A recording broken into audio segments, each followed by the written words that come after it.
आज हम लोग क्या पढ़ने वाले हैं? बीजगणित। तो आज हम लोग जानेंगे बीजगणित क्या होती है और फिर बीजगणित का जोड़ कैसे किया जाता है, बीजगणित का घटाना कैसे किया जाता है, बीजगणित का गुणा, बीजगणित का भाग। आज ही नहीं सीख लेंगे सब कुछ, ठीक। आज तो सिर्फ बीजगणित का हम लोग क्या लेंगे, परिचय लेंगे। इसके पहले हम लोग सब कुछ क्या पढ़े थे, अंक गणित। अंक गणित का जोड़ हम लोग सीख लिए हैं, अंक गणित का घटाना सीख लिए हैं, अंक गणित का गुणा और भाग भी हम लोग को आ गई है। लेकिन अब हम लोग क्या पढ़ेंगे, बीजगणित, क्योंकि जैसे जैसे हम लोग ऊपर की क्लास में जाएंगे वैसे वैसे हम लोग को क्या मिलता जाएगा, बीजगणित मिलता जाएगा। तो आज हम लोग सिर्फ बीजगणित का परिचय लेंगे कि बीजगणित होता क्या है, क्योंकि बीजगणित स्टार्ट करने से पहले उसके बारे में जान लेते हैं कि बीजगणित क्या है। देखो बच्चों, जैसे जब हम लोग अंक गणित पढ़ते हैं, जब हम लोग क्या पढ़ते हैं, अंक गणित, तो अंक गणित में हम लोग अंक से संबंधित सब जानकारी लेते हैं। अंकों का जोड़, अंकों का घटाना, अंकों का गुणा और अंकों का भाग। अंक से मिलकर क्या बनती है, संख्या। क्या बनती है, संख्या। पहले हम लोग अंकों का जोड़, अंकों का घटाना, अंकों का गुणा, अंकों का भाग सीखते हैं, नहीं सीखते हैं? फिर उसके बाद हम लोग क्या सीखते हैं, संख्या का जोड़, संख्या का घटाना, संख्या का गुणा, संख्या का भाग। ये सब करते हैं नहीं करते हैं? करते हैं ना जी। अच्छा, अब देखो अंक क्या होता है, अंक होते हैं 1 2 3 4 5 6 7 8 और क्या बच्चों, 9। और इसके साथ साथ क्या होता है, 0। ये सब अंक होते हैं, नहीं होते हैं? और इन सब अंकों से मिलाकर क्या बनती है, संख्या। संख्या में जैसे 12 हो गया, 20 30 हो गया, 25 हो गया, ऐसे संख्या होती नहीं होती है? तो पहले हम लोग को क्या सिखाया जाता है, हम लोग छोटे छोटे रहते हैं तो पहले अंकों का जोड़ सिखाया जाता है ना। अंकों का जोड़ जैसे 2 + 4 सिखाया जाता है, फिर 5 + 9 सिखाया जाता है। जब हम लोग ऐसे ऐसे जोड़ना घटाना सीख लेते हैं तो फिर हम लोग को क्या मिलता है, संख्याएं मिलती हैं। और संख्याओं में फिर हम लोग को मिलता है 25। ऐसे ऐसे संख्याओं का जोड़ हम लोग को मिलता है, नहीं मिलता है? ऐसे ऐसे मिलता है, मिलता है ना? उसी तरह से हम लोग सबसे पहले बीजगणित में जानेंगे कि बीजगणित में क्या होता है। तो देखो बच्चों ध्यान समझिएगा, जैसे अंक गणित में हम लोग पढ़ते हैं तो दो चीजें होती हैं, एक संख्या होती है और एक क्या होता है, अंक होता है। उसी प्रकार से बच्चे जब हम लोग क्या पढ़ते हैं, बीज गणित, तो बीज गणित में हम लोग को दो चीजें मिलती हैं। ध्यान दीजिएगा, एकदम बेसिक यही है। यही से अगर आप बीज गणित अच्छे समझेंगे तो 9th 10th हर क्लास में आपको बीज गणित क्या हो जाएगी, समझ में आ जाएगी। तो बीज गणित में हम लोग दो चीजों के बारे में जानते हैं। पहला चीज क्या होता है, ध्यान दीजिएगा, पहला होता है बच्चों चर और दूसरा बच्चों होता है अचर। ये मेन चीज है, एकदम उसका इकाई है बीज गणित का। एकदम जैसे अंक गणित का सबसे छोटी इकाई क्या होती है, संख्या और अंक होता है, नहीं होता है? तो पहले अंक और संख्या का जोड़, घटाना, गुणा, भाग सब कुछ सीखते हैं ना। उसी प्रकार से जब हम लोग बीज गणित पढ़ते हैं तो सबसे पहले दो चीजों के बारे में जानते हैं, चर क्या होता है और अचर क्या। अब आप लोग पहली बार सुन रहे होंगे चर और अचर, तो इसके बारे में पहले हम लोग अच्छे जान लेते हैं कि चर क्या होता है और अचर क्या होता है, ठीक है बच्चों? तो पहले देखो बच्चों, अंक गणित में तो सिर्फ अंक होता है, लेकिन बीज गणित में अंक के साथ साथ अंग्रेजी के अक्षर भी होते हैं। बीज गणित में क्या होता है बच्चों, अंक के साथ साथ क्या होता है, अंग्रेजी के क्या होते हैं, अक्षर भी होते हैं। समझे नहीं समझे?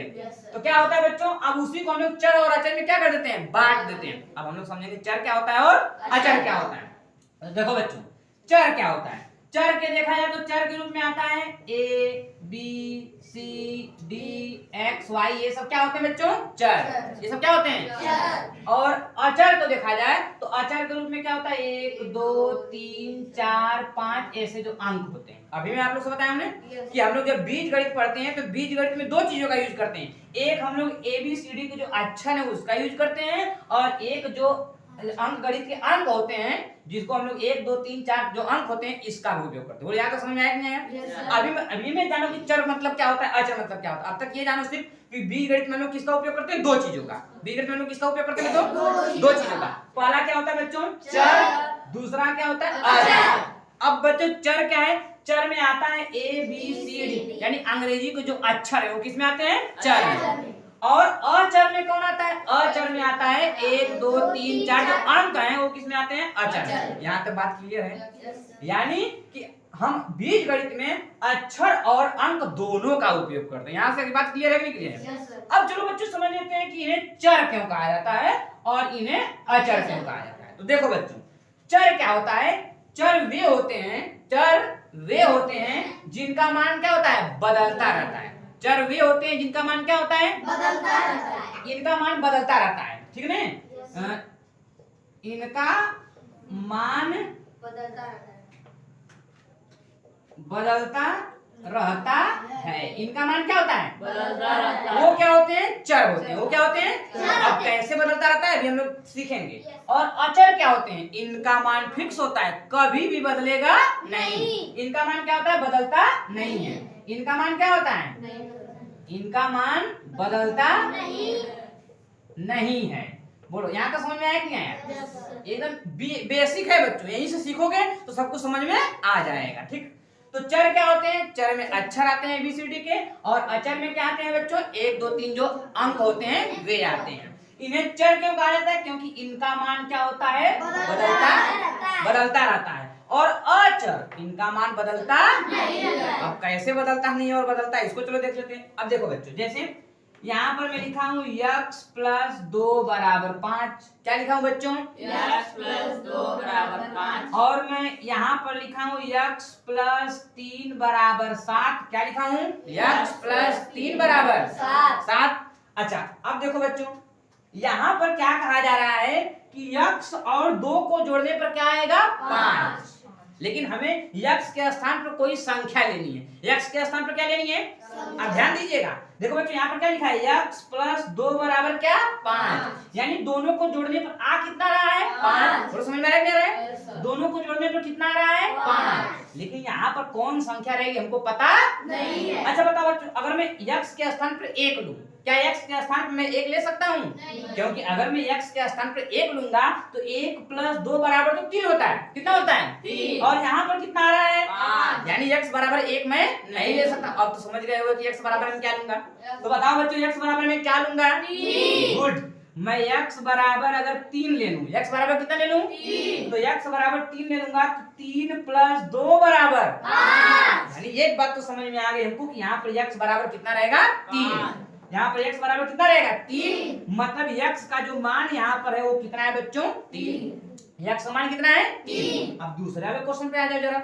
यहाँ पर बच्चों x कोई संख्या है, लेकिन वो संख्या क्या है हमको पता नहीं है। लेकिन वो जो भी संख्या हो, जब उसमें हम कितना जोड़ते हैं बच्चों? 3, तो हमको रिजल्ट कितना मिलता है? 7। हमको रिजल्ट कितना मिलता है? 7। अब बताओ बच्चों, x के स्थान पर मैं 1 लिखूंगा? नो सर, क्योंकि 1 लिखूंगा अगर मैं तो 1 + 3 = 4। गलत हो गया कि नहीं गलत हो गया? और यहाँ पर कितना आना है? 7। अच्छा बताओ बच्चों, x = 2 ले लिया जाए? नो सर, ये भी गलत हो जाएगा। अब आप लोग बताओ कि x = क्या लिया? 4।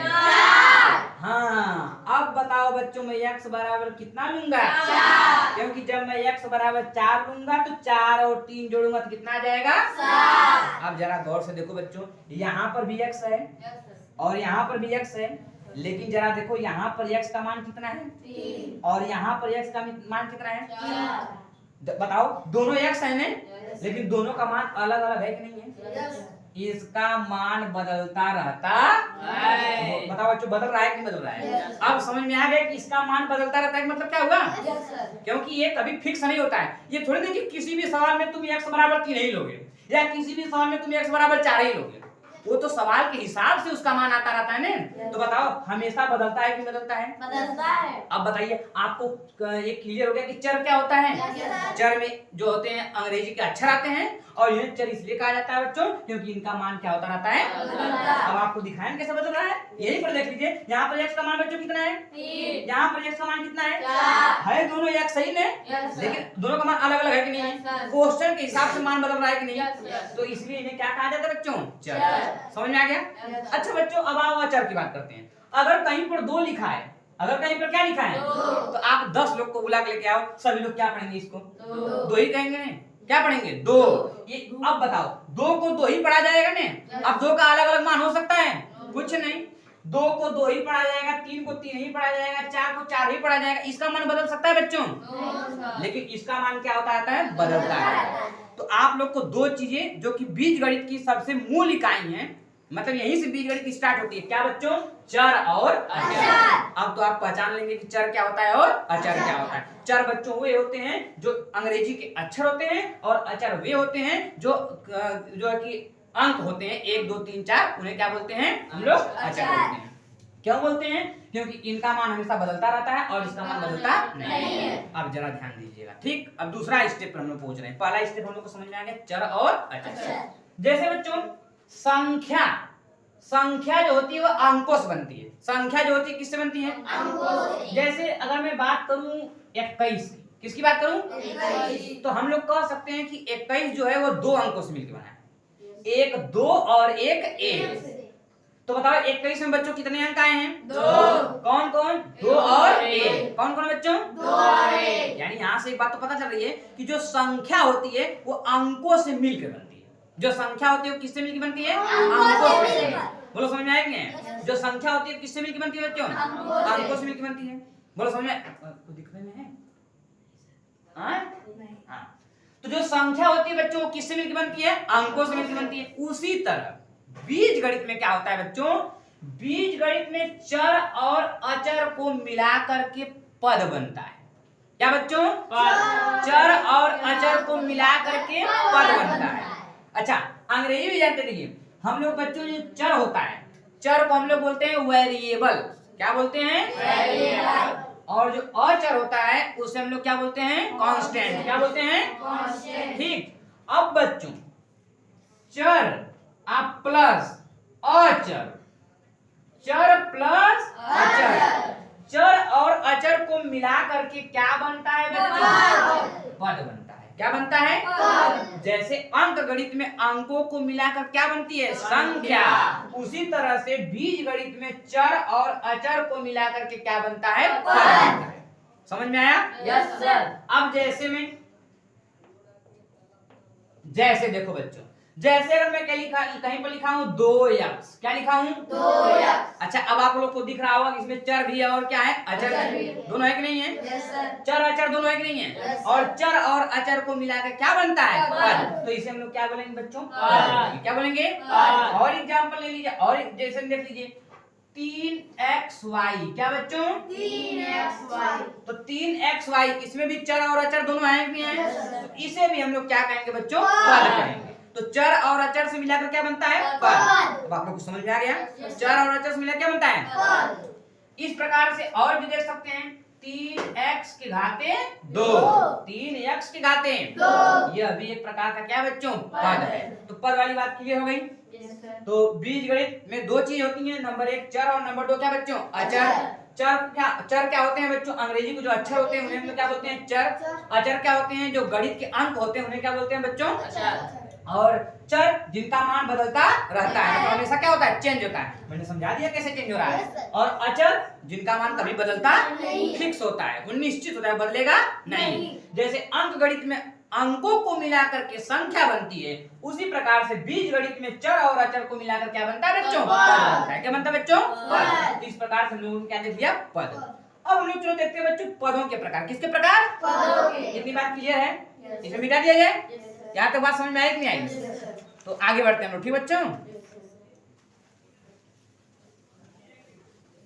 अब हम लोग आएंगे पद पर। कहाँ बच्चों? पद। कि पद क्या होते हैं। ठीक, देखिए बच्चों हम लोग बीज गणित पढ़ रहे हैं, अब हम लोग पद के बारे में चर्चा करेंगे। तो मैंने आप लोग को बता दिया कि पद क्या होते हैं। चर और अचर से मिला के क्या बनता है बच्चों? पद। चर और अचर से मिला के क्या बनता है? पद। अब पद के बारे में हम लोग थोड़ा सा देख लेते हैं क्या होता है। देखो बच्चों, पद आपके 2 प्रकार के होते हैं। पद कितने प्रकार के होते हैं बच्चों? 2 प्रकार के। कौन कौन समझिएगा? सजातीय पद और दूसरा विजातीय पद। विजातीय पद। क्लियर है? Yes sir. तो बच्चों पद कितने प्रकार के होते हैं? 2। एक सजातीय और एक विजातीय। अब हम लोग को समझना पड़ेगा सजातीय पद क्या होते हैं और विजातीय। ठीक। तो बच्चों देखो, सजातीय पद और विजातीय पद। सजातीय पद अर्थात जो एक ही जाति के हों, जो क्या हो? एक ही जाति। और विजातीय पद जो अलग अलग जाति के हों। अब ये मत समझिएगा कि जैसे हम लोग में जाति होती है। अब मैं बता रहा हूं कि सजातीय कैसे होते हैं, विजातीय कैसे होते हैं। देखो बच्चों, कोई भी पद सजातीय तब होगा, 2 चीजों को ध्यान दीजिएगा। कोई भी पद सजातीय तब होगा जब उस पद के 2 चीजें बराबर होंगे। नंबर 1 चर, नंबर 1 क्या बच्चों? चर। और नंबर 2 चर की घात। 2 चीज ध्यान दीजिएगा। नंबर 1 क्या बच्चों? चर। और नंबर 2 चर की घात। चर की घात। अगर दो चीजें क्या हैं बराबर, अगर दो चीजें क्या हैं बराबर। क्या क्या बच्चों, चर और चर की घात।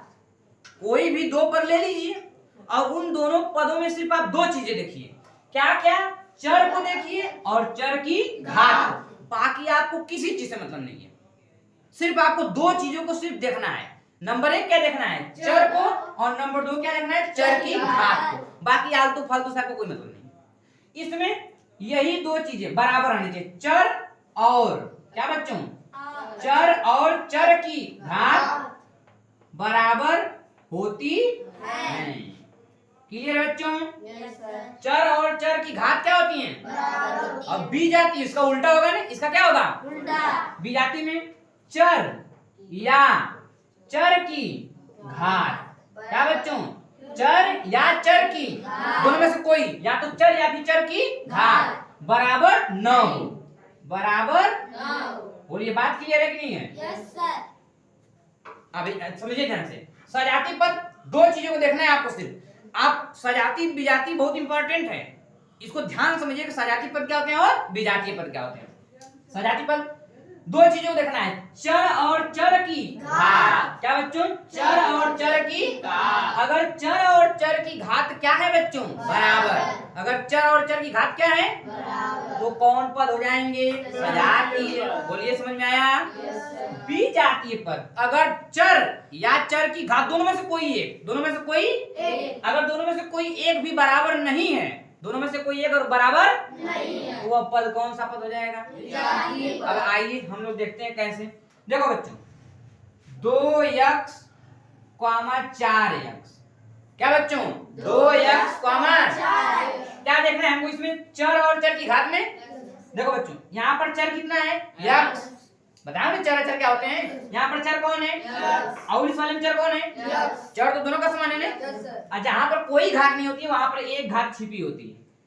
तो यहाँ पर भी कोई घात नहीं थी तो यहाँ पर भी एक घात छिपी है, और यहाँ पर भी कोई घात नहीं थी तो यहाँ पर भी एक घात छिपी है। अब बताइए यहाँ पर चर कौन है, x, और यहाँ पर भी चर कौन है, x। अब चर की घात देख लीजिए, इस चर की घात कितनी है, 1, और इस चर की घात कितनी है, 1। बताइए चर और चर की घात दोनों समान है कि नहीं? तो ये कौन सा पद कहलाएगा, सजातीय पद। बोलो समझ में आया कि नहीं अभी?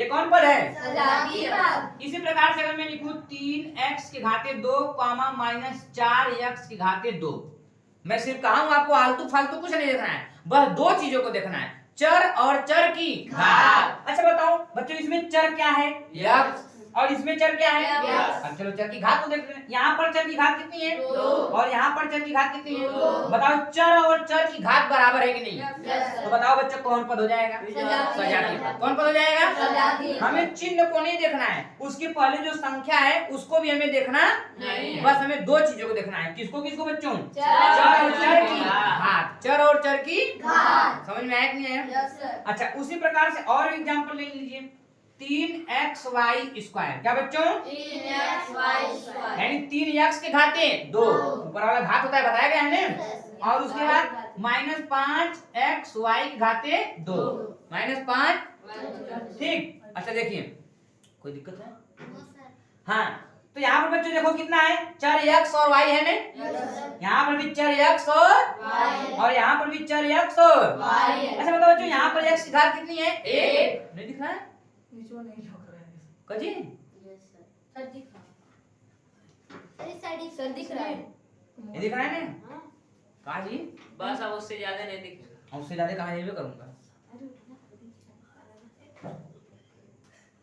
यहाँ पर हाँ ये देखो बच्चों, यहाँ पर चर कितना है, x, तो इसमें भी चर कितना है, यहाँ पर दूसरा चर कितना है, y, यहाँ पर भी कितना है, y। अच्छा बताओ बच्चों इस x की घात 1 है ना, अभी बताया हूँ कि जिसके घात कुछ नहीं होता उसके घात कितना होता है, और यहाँ पर भी इसके घात 1 है कि नहीं है, और यहाँ पर इसके घात 2 है, और यहाँ पर भी इसके घात कितना है, तो बताओ दोनों में चर और चर की घात बराबर है कि नहीं, तो कौन पद हो जाएंगे, सजातीय पद। अब आ जाओ बच्चों बीजाती। बस सजाती पद में दो चीजें देखना है, चर और चर की घात। चर और चर की घात अगर बराबर है तो वह पद कौन सा पद हो जाएगा, सजातीय। सजातीय।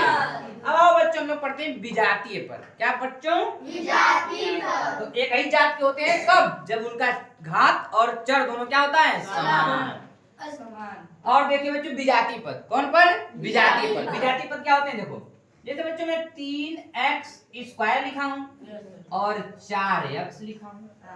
कितना लिखा हूँ? 3x के घाते 2 और क्या 4x। पहले बच्चों चर देखो, यहाँ पर चर कितना है? x। यहाँ पर चर कितना है? यहाँ पर चर की घात कितनी है? 2 और यहाँ पर चर की घात कितनी है? अच्छा बताओ, चर तो बराबर है ना, लेकिन चर की घात अलग। अब मैं क्या कहा हूँ, विजातीय पद क्या होते हैं? चर या चर की घात बराबर न हो, दोनों में से कोई, या तो चर बराबर न हो या फिर चर की घात। तो बताओ जो चर बराबर है कि नहीं? यक्स और यक्स, लेकिन यहाँ पर चर की घात 2 है और यहाँ पर चर की घात कितनी है? 1। तो बताओ इसे हम लोग कौन सा पद बोलेंगे? विजातीय पद। कौन सा पद? विजातीय पद। अच्छा दूसरा बच्चों एग्जांपल, 3x के घाते 2 और 5x के घाते 3, या फिर y ले लेता हूँ और घात 2। हाँ यहाँ पर देखिए 3x के घाते 2 और 5y घाते 2, 3x के घाते 2 और 5y घाते 2। जरा देखिए बच्चों, यहाँ पर चर कितना है बच्चों? और यहाँ पर चर y। क्या दोनों का चर समान है? नहीं। समान नहीं है, घात तो समान है। देखिए घात 2 और घात 2, यहाँ पर भी घात 2 है और यहाँ पर भी घात क्या है? 2। लेकिन क्या दोनों का चर समान है? नहीं। इसे हम लोग सजातीय पद कहेंगे कि विजातीय पद कहेंगे? विजातीय पद। विजातीय पद। कौन पद है? विजातीय पद। और भी एग्जांपल ले लीजिए, 3xy 5y², मतलब 5y के घाते 2। अब जरा देखो बच्चों, यहाँ पर चर कौन है बच्चों? x और y। कौन कौन? x और y। और यहाँ पर देखो अगर बच्चों, तो यहाँ पर सिर्फ और सिर्फ तुम्हें क्या दिख रहा है? y। अब बताओ क्या दोनों में चर समान है? इसमें तो x है लेकिन इसमें x दिख रहा है। बताओ बच्चों, सजातीय हुआ कि विजातीय हुआ? विजातीय पद। समझ में आ गया? ये हम लोगों ने जान लिया कि सजातीय पद होते हैं और क्या होते हैं? विजातीय पद। अब हम लोग दो चीजें और जान जाते हैं, पद में दो चीजें और जान जाते हैं। क्या क्या बच्चों? पद का गुणांक और पद की घात। पद का गुणांक और पद की घात। देखो बच्चों, पद का गुणांक और पद की क्या होती है इसको जान लेते हैं। तो देखो बच्चों, जैसे मान लीजिए, अब पद आप लोग को समझ में आ गया है, चर और अचर से मिला क्या होता है? पद। जैसे मान लीजिए मैं कोई पद ले लेता हूँ, जैसे 5x के घाते 2 ले लेता हूँ। क्या ले लेता हूँ? 5x के घाते 2। तो घात तो आप लोगों को पता है, ये इसके सर के ऊपर जो संख्या लिखी रहती है, किसी भी चर के सर के ऊपर, क्या? चर के सर के ऊपर, मतलब चर के ऊपर जो संख्या होती है वो क्या होती है? उसकी घात। तो ये जो 2 है ना बच्चों, ये क्या है? इसकी घात है। ये इसकी क्या है? घात। और चर के आगे जो संख्या गुणे में होती है, चर के आगे जो संख्या क्या होती है? यानी ये भी कह सकते हैं कि चर के आगे जो अचर होता है, चर के आगे जो क्या होता है, उसे हम लोग क्या बोलते हैं बच्चों? गुणांक। क्या बोलते हैं? इसे हम कहते हैं गुणांक। क्या कहते हैं? तो बताओ बच्चों, यहाँ पर चर कौन है? यक्स। चर कौन है? चर की घात कौन है? इसका गुणांक कौन है? 5। समझ में आया कि नहीं? तो इसकी घात ऊपर वाली होती है और गुणांक क्या होता है? जो आगे उसके क्या होता है? गुणे के रूप में होता है, वो उसका क्या होता है? गुणांक होता है। तो दोनों चीज क्लियर है, घात और गुणांक। क्लियर है कि नहीं? अच्छा और एक एग्जांपल ले लीजिए बच्चों, जैसे मान लीजिए सिर्फ y लिखा गया है। क्या लिखा गया है? अगर आपसे कोई पूछे कि इस y की घात कितनी है, तो आप कहेंगे इस y की घात कितनी है? a। जहां पर कोई घात नहीं वहां पर क्या छिपा रहता है? a। और अगर मैं इसकी गुणांक की बात करूं बच्चों, तो इसका गुणांक भी क्या होगा? a, क्योंकि आगे एक क्या होता है? छिपा। और यहाँ तक क्लियर है कि नहीं है? समझ में आया यहाँ तक? तो ये होता है ऊपर वाला घात और उसके आगे जो संख्या होती है वो क्या होती है? तो इस प्रकार से हम लोगों ने बीजगणित में चर क्या होता है, अचर क्या होता है वो जान लिए, और पद क्या होता है वो जान लिए, सजातीय पद क्या होता है, विजातीय पद क्या होता है वो जान लिए, और पद की घात क्या होती है और गुणांक क्या होता है वो जान लिए। बोलिए यहाँ तक बात क्लियर है कि नहीं है? ठीक, अगर इतनी चीज आपको आएंगी तभी आपको आगे उसका जोड़, उसका घटाना, उसका गुणा, उसका भाग आपको अच्छे समझ में आएगा। यहाँ तो कोई दिक्कत